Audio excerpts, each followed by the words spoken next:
मेरे बारे में बहुत कम ही लोग बच्चों अच्छी तारीफ करेंगे लोग, ठीक है, जो एजुकेशन सेक्टर से दूर। क्या हुआ? अरे कोई बात नहीं, सबको सुनने दो। ए नहीं नहीं तो कोई बात नहीं, मेरे तरफ से रिएक्शंस बहुत कम आते हैं, ठीक है, ये हो जाएगा। अभी हम भी सोचते हैं कि किस लोगों से मैं भी कंपटीशन कर रहा हूँ, ठीक है। आ जाओ, आते हैं बच्चों टॉपिक पे, ठीक है। ओके चलो एक काम करना बच्चों, अभी तक हम लोग जो टर्म्स पढ़ रहे थे वो क्या था? पहले तो ये जान लो कि चैप्टर कौन है, सॉल्यूशन, ठीक है। ए आवाज़ आ रही है, बातें नहीं। तो सॉल्यूशन चैप्टर हम लोग डिस्कस कर रहे थे बच्चों, ओके। इसमें सबसे इंपॉर्टेंट टर्म्स हमारा था कॉन्सेंट्रेशन टर्म्स। क्या था भाई? देखो बता रहे, क्लास में बैठे हो ना तो 1% की भी बातचीत ना करो, इसमें फ़ायदा तुम लोग का होगा। आप यकीन मानिए यहाँ पे ठीक ठाक बच्चे पैसा पे करते हैं, ठीक है। अगर उसमें 1% का भी अगर यूटिलाइजेशन आप लोग ना करें तो उसमें लॉस सिर्फ आपका है। तो कोशिश यही रहे कि कंप्लीट हमारा फोकस बच्चों जो भी है, हमारे पास जितना भी टाइम दे रहे हैं सर, हम एक एक मिनट का बच्चों यूज करें, ओके। 1 मिनट भी अगर बैठे बच्चों इस क्लासरूम में तो सिर्फ केमिस्ट्री के बारे में सोचें, उससे रिलेटेड न्यूमेरिकल्स के बारे में सोचें। किसी अदर चीज़ों के बारे में अगर सोच रहे हैं, बाहरी चीज़ों के बारे में सोच रहे हैं, फिर इसमें आपका लॉस है, ओके। बाकी तो मैं भाई एनफ टाइम देता हूँ कि आप इधर उधर की बच्चों बातें कर लें, ठीक है ना, लेकिन कब? जब पढ़ लें तब, ठीक है ना।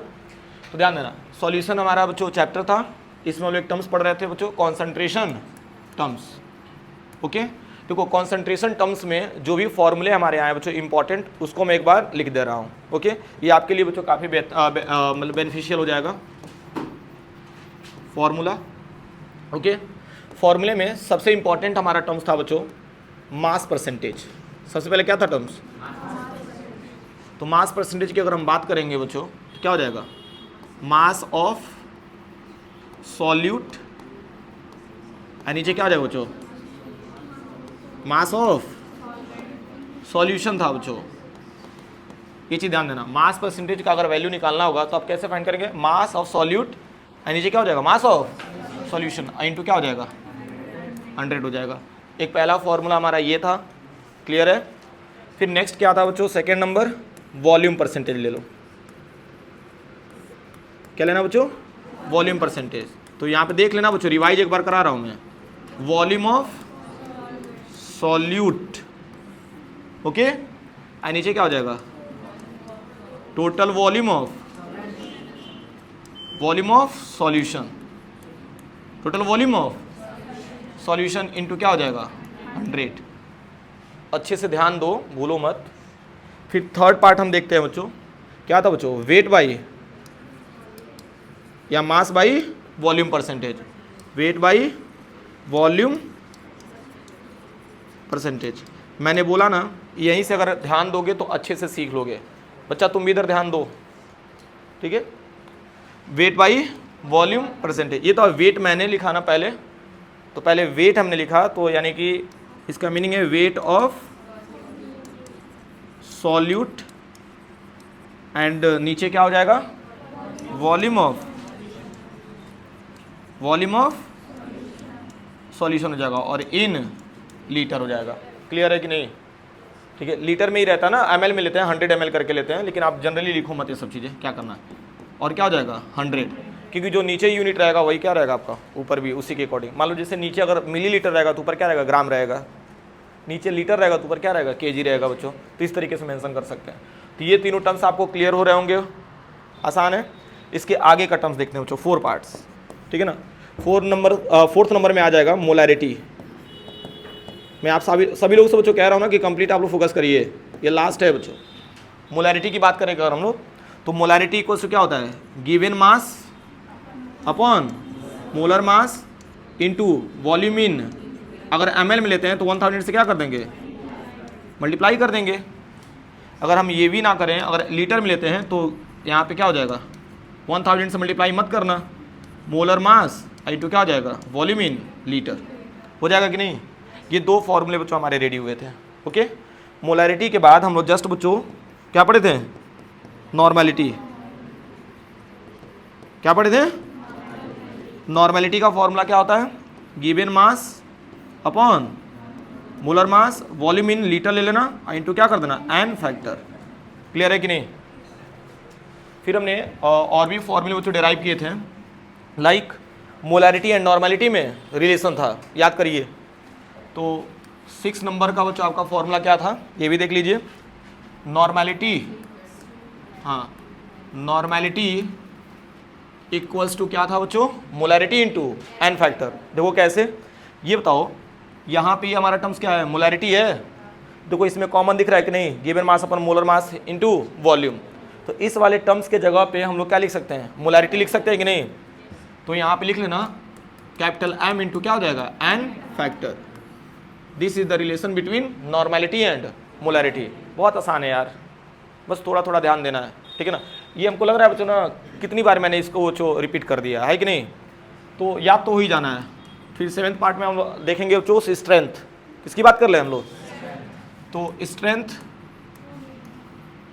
स्ट्रेंथ इक्वल्स टू क्या होता है बच्चों, हाँ, weight of solute and volume in litre, volume in litre हो जाएगा, आसान है, ठीक है ना। तो ये स्ट्रेंथ का फॉर्मूला था बच्चों, ये था स्ट्रेंथ एंड मोलैरिटी का भी हमने फॉर्मूला निकाला था, क्या था रे। तो स्ट्रेंथ का भी फॉर्मूला बच्चों किससे हमने कोरिलेट किया था, मोलैरिटी से। किससे किया था,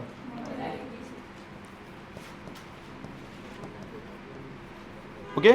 तो मोलैरिटी रखे ना, यहाँ पे वैल्यू पुट कर ले हम लोग, यहाँ पे गिवन मास अपॉन वॉल्यूम इन ml हो जाएगा। तो क्या आएगा बच्चों फॉर्मूला, स्ट्रेंथ इक्वल्स टू क्या रहा था, हाँ, molarity into molar mass. Clear है कि नहीं। स्ट्रेंथ एंड मोलैरिटी में भी वो हमने रिलेशन निकाला था। अच्छा एक और चीज़ है, 9 में आप लोग लिख सकते हैं स्ट्रेंथ नॉर्मैलिटी में कुछ रिलेशन आ रहा था, याद करिए। स्ट्रेंथ इक्वल्स टू, बहुत अच्छे, नॉर्मैलिटी, हाँ बहुत अच्छे, इनटू इक्विमोलर मास। देख रहे हो कि नहीं भाई, ये लोग हम सब डेराइव कर चुके हैं, ठीक है ना। मैं एक पास इकट्ठा करके आपको दे रहा हूँ जो स्ट्रेंथ इक्वल्स टू होता है नॉर्मैलिटी इनटू इक्विमोलर मास। और इक्विमोलर मास का मीनिंग मैंने बताया था, molar mass upon N factor, यही होता है। फिर 10 पार्ट्स में जो हम लोग फॉर्मेलिटी की बात कर सकते हैं। फॉर्मेलिटी बच्चों मैंने आपसे बोला ना, ये कंप्लीट लेक्चर है। आपको इसको देखने के बाद आप किसी भी कॉम्पिटिटिव एग्जाम से बच्चों आप ऐसा नहीं है कि दूर रहेंगे। आपको लगेगा कि हाँ सर ने कंप्लीट लेक्चर लिया, यानी बोर्ड प्लस जेईई नीट आपका सब कवर करेगा ये, ठीक है ना। कुछ भी टॉपिक्स बच्चों मोस्टली मैं कोशिश कर रहा हूँ कि ना छूटे, ठीक है ना, क्योंकि इसमें भाई देखो आज नहीं तो कल आपको कंपटीशन में बच्चों जाना ही है, ठीक है ना। क्यों ना अभी से हम लोग कवर कर लें, ओके। तो फॉर्मेलिटी, और फॉर्मेलिटी इक्वल्स टू क्या होता है, किसके लिए होता है use, ionic compounds. Ionic compounds के लिए बच्चों यूज करते हैं हम लोग। तो ऊपर क्या होता है, बहुत अच्छे, फॉर्मूला मास ऑफ सॉल्यूट, बहुत अच्छे। और नीचे क्या हो जाएगा, बहुत अच्छे, volume of solution in litre कर लेंगे। क्लियर है, आसान है बच्चों। नेक्स्ट हम बात करते हैं 11th पार्ट में, किसकी बात कर लें हम लोग, फॉर्मेलिटी हो गया, मोलैलिटी कर लेते हैं। किसकी बात कर लें, मोलैलिटी। देख लो मजाक में जो इतने सारे फॉर्मूले हम लोग कवर कर लिए थे। मोलैलिटी को हम लोग किससे डिनोट करते हैं, स्मॉल m से। और स्मॉल m इक्वल्स टू होता है बच्चों given mass upon molar mass and weight in kg। और ये किसके लिए यूज करते हैं बच्चों, सॉल्वेंट के लिए। बहुत अच्छे, किसके लिए यूज कर रहे हैं हम लोग, सॉल्वेंट के लिए यूज कर रहे हैं। हो जाएगा, अगर ये kg में ना रह के बच्चों ग्राम में रहता तो ऊपर क्या कर देते, 1000 से मल्टीप्लाई कर लेते हैं। This is the molality. यहाँ तक कोई प्रॉब्लम है क्या बच्चों, चलो इसके आगे देखते हैं हम लोग, ठीक है। मान लो यहाँ पे मोलैलिटी हमने कर लिया। मोलैलिटी के बाद बच्चों नेक्स्ट टर्म्स हम लोग क्या ले लें, मोल फ्रैक्शन ले लेते हैं। मोल फ्रैक्शन, हालांकि ये भी आसानी है, मोल फ्रैक्शन भी। तो मोल फ्रैक्शन को किससे डिनोट करते हैं हम लोग, काई से, ओके। तो यहाँ पे काई ए कंपोनेंट्स के लिए वो चले लेते हैं हम लोग, ध्यान देना, it's a request. Chi A equals to number of moles of A upon number of moles of A plus B, done. And chi B equals to हो जाएगा number of moles of B upon N A plus N B. Clear हो रहा है कि नहीं। ये बताओ इन दोनों का एडिशन बच्चों क्या मिल रहा है, chi A plus chi B equal to कितना मिल रहा था। इससे एक सिनेरियो क्लियर हुआ था कि मोल फ्रैक्शन आपका अगर समेशन करते हैं हम लोग ढेर सारे कंपोनेंट्स का, तभी भी कितना मिलेगा वैल्यू, 1 मिलेगा। ओके, तो यहाँ तक तो क्लैरिटी मिल रही होगी बच्चों। एक टर्म्स था हमारा पीपीएम, पार्ट्स पर मिलियन था, ये भी काफ़ी आसान है। पार्ट्स पर, ये था पार्ट्स पर मिलियन बच्चों किसके लिए था, वॉल्यूम बाई वॉल्यूम के लिए था। ऐसे समझो ना भाई, पीपीएम निकालना ना, देखो यहाँ निकाल रहा हूँ बच्चों, volume by volume into 10⁻⁶, volume percentage के लिए हो जाएगा। फिर वेट बाई वेट कितना हो जाएगा, 10⁶, वेट ऑफ सॉल्यूट, नीचे क्या हो जाएगा, वेट ऑफ सॉल्यूशन। एंड एक और टर्म्स आप लोग लिख लीजिए बच्चों, वेट बाई वॉल्यूम, तो यहाँ पे वॉल्यूम इंटू क्या हो जाएगा, 10⁻⁶ हो जाएगा। क्लैरिटी मिल रही है। अब पीपीएम का बच्चों यूज मैंने बताया भी था किस लिए किया जाता है, एयर पॉल्यूशन वगैरह को बच्चों फाइंड करने के लिए, ठीक है। तो ये हमारे कंप्लीट बच्चों फॉर्मूले रहे किस टर्म्स के लेके, कॉन्सेंट्रेशन टर्म्स को लेकर के। यहाँ तक क्लैरिटी मिल रही है, सब कुछ डिस्कस कर लिया ना, कोई फॉर्मूले छूट भी गए हैं क्या, हमें तो नहीं लग रहा है बच्चों, आसान है ना। हाँ, एक और आपने फॉर्मूला बच्चों आपने डिराइव किया होगा इन टेक्स्ट क्वेश्चन के अकॉर्डिंग, क्या था बच्चों, M1 V1 इक्वल्स टू क्या लिया था आपने, M2 V2। तो ये डाइल्यूशन लॉ में आता है बच्चों, किस में आता है, डाइल्यूशन लॉ में। और एक और टर्म्स आप लोग पढ़े होंगे, N1 V1 इक्वल्स टू होता है N2 V2 भी होता है, ठीक है ना। M1 V1 equals to M2 V2 भी होता है, और N1 V1 equals to N2 V2। Last में आपने जो न्यूमेरिकल्स अभी लगाया बच्चों, एक चीज नोटिस करना, इसमें जानते हो क्या दिया था बच्चों, डेंसिटी दे रखा हुआ था, वॉल्यूम नहीं दिया था। तो इसमें आपने अपना दिमाग लगा करके आपको डेंसिटी से क्या निकालना था, वॉल्यूम निकालना था। क्लियर हो रहा है ना। तो ऐसे न्यूमेरिकल्स भी बच्चों बोर्ड एग्जाम में और जेईई नीट में भी बच्चों आते हैं। इतना इजी नहीं आता है, इजी अगर आता है तो बहुत सारे बच्चे ऐसे हैं जो क्रैक करके बच्चों हर साल लाखों की संख्या में बच्चों निकलते हैं, ठीक है ना, यहाँ 100 की संख्या में नहीं निकलते। अब जरा खुद सोचो ना यार, कितना कंपटीशन है, करोड़ों में बच्चे फॉर्म भरते हैं और मुश्किल से बच्चों जानते हो सैकड़ों में ही बच्चे सिर्फ क्या हो पाते हैं, सेलेक्ट हो पाते हैं। क्योंकि कहीं ना कहीं बच्चों इंडिया में जानते हो एमबीबीएस कॉलेज की बच्चों कमी है, इस बात को समझिए। और आप भी ये भी कह सकते हो बच्चों की संख्या यहाँ पे ज़्यादा है, ठीक है ना।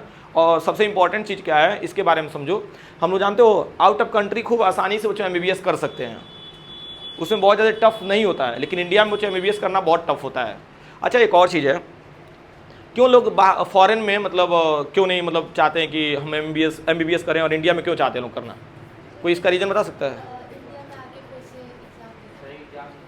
नहीं, एग्ज़ाम का कोई सिनेरियो नहीं है, जो मान लो इतना पढ़ाई करेगा तो एग्ज़ाम तो क्रैक कर ही सकता है, ठीक है। क्या रीज़न है जिसकी वजह से लोग चाहते हैं कि इंडिया में ही हमको कोई एमबीबीएस कॉलेज मिले, हम क्यों नहीं फॉरेन में कर पाते हैं, मतलब फॉरेन में क्यों नहीं करना चाहते हैं?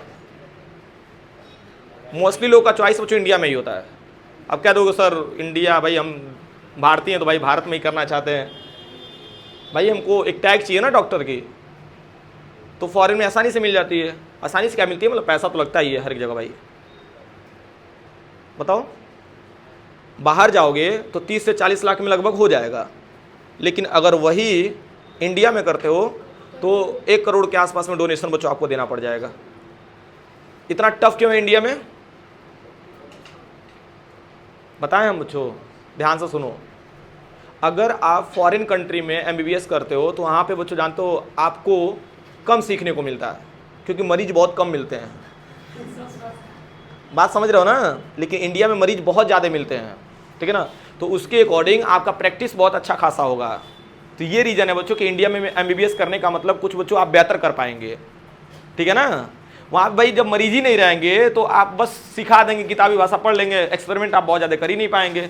वहाँ पे आएंगे भी सब तो किस चीज़ का, भाई नहीं शुगर डायबिटीज़ की बात ही छोड़ दो ना, वहाँ पे आएंगे सब तो सिर दर्द कर रहा है, बुखार हुआ है, ठीक है ना, मान लो राइडिंग कर रहे थे तो गिर गए थे तो चोट लगा हुआ है, ठीक है ना, उसका पट्टी बांध दो, यही सब काम करना है ना, तो समझ गए। चलो ठीक है, तो नोट कर लो इसको अपने अकॉर्डिंग, ठीक है ना। अब बिना देखे करो अपने मन से, फिर करो, फिर आगे चलते हैं हम नए टॉपिक पे।